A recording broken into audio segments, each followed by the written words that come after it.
The 2019 report says that global temperatures are on pace to rise as much as 3.2 degrees Celsius. The last 5 years have been the hottest years on record on our planet ever. Breaking news tonight on several fronts on the coronavirus pandemic. There are now more than 1 million cases worldwide. That's more than twice what it was a week ago. Breaking hospitalization records every day this week as Idaho hit new case highs 3 times. We have a vaccine that's coming. It's ready. It's going to be announced within weeks.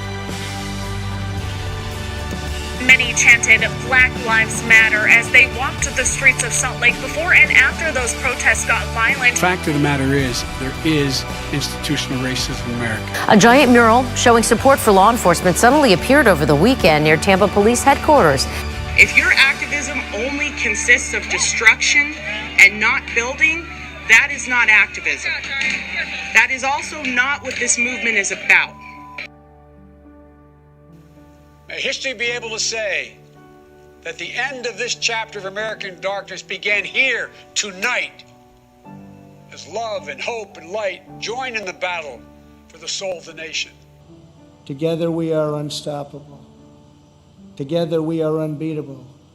Because together we are the proud citizens of the United States of America.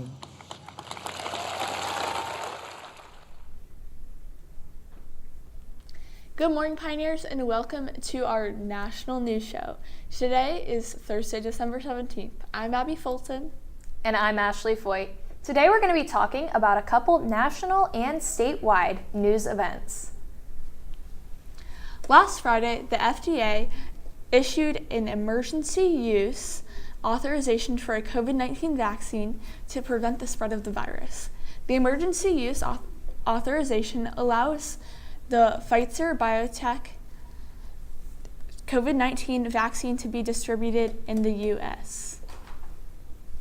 This is a major step in getting the vaccine distributed to healthcare workers, high-risk patients, and eventually the general public. With approval of the vaccine, states are quickly preparing to receive the vaccine any day now. 2.9 million doses of the Pfizer and BioNTech vaccine are to begin traveling to designated locations, mostly hospitals, in all 50 states. The first injections have already been given, and more are expected to come in the next week.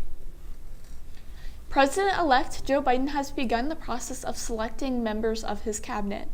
Biden has carefully selected his cabinet in attempts to appeal to contrasting political demands while pushing for the change progressives in his party are hoping for. Biden has already selected 3 of the 4 big cabinet positions: Treasury, State, and Defense. Tony Blinken was Biden's choice of Secretary of State. Blinken served as a Deputy Secretary of State under Obama from 2013 to 2015 and will now be taking on another big post under Biden. The president-elect has already chosen Janet Yellen to serve as Secretary of Treasury, marking her the first woman to hold this position. Although some progressives were hoping for Elizabeth Warren to fill this spot, Yellen has shown concern around income inequality and climate change. Retired General Lloyd Austin is Biden's choice to be Defense Secretary, which would make him the first African-American defense chief. To gain the approval of an already skeptical Congress, Austin will have to convince them to grant him a waiver to the law requiring defense secretaries to be out of uniform for at least 7 years. Biden has nominated Xavier Becerra and Alejandro Mayorkas to run the Department of Health and Human Services and Homeland Security. Biden's choice to appoint Alejandro Mayorkas, a Cuban immigrant, to Homeland Security has spoken a lot about his administration's future perspective on immigration policy. As Biden finishes up the cabinet nomination process, progressives in his party are hoping to see if he will branch beyond his comfort zone and choose some more vocal candidates to fill the positions left. With the holidays approaching, the CDC is urging everyone to take precautions and stay safe and healthy. Although the new vaccine offers hope for a brighter future, they are asking you to consider ways in which your holiday celebrations can be modified to reduce the spread of COVID-19.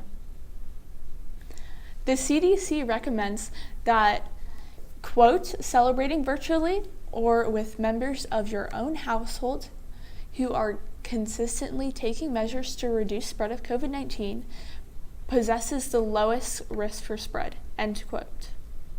Considering the size of your gatherings is also a critical component to preventing the spread, according to the CDC. Some of the biggest factors to consider when thinking about hosting or attending a small gathering include community levels of COVID-19, exposure during travel, location of the gathering, duration of the gathering, and other potential risks. Ultimately, it's important to not only to protect your own health, but to protect the health of others. Please keep all of these things in mind for this holiday season and do your best to stay safe. This brings our national news show to a close. Enjoy your break and have a happy holiday.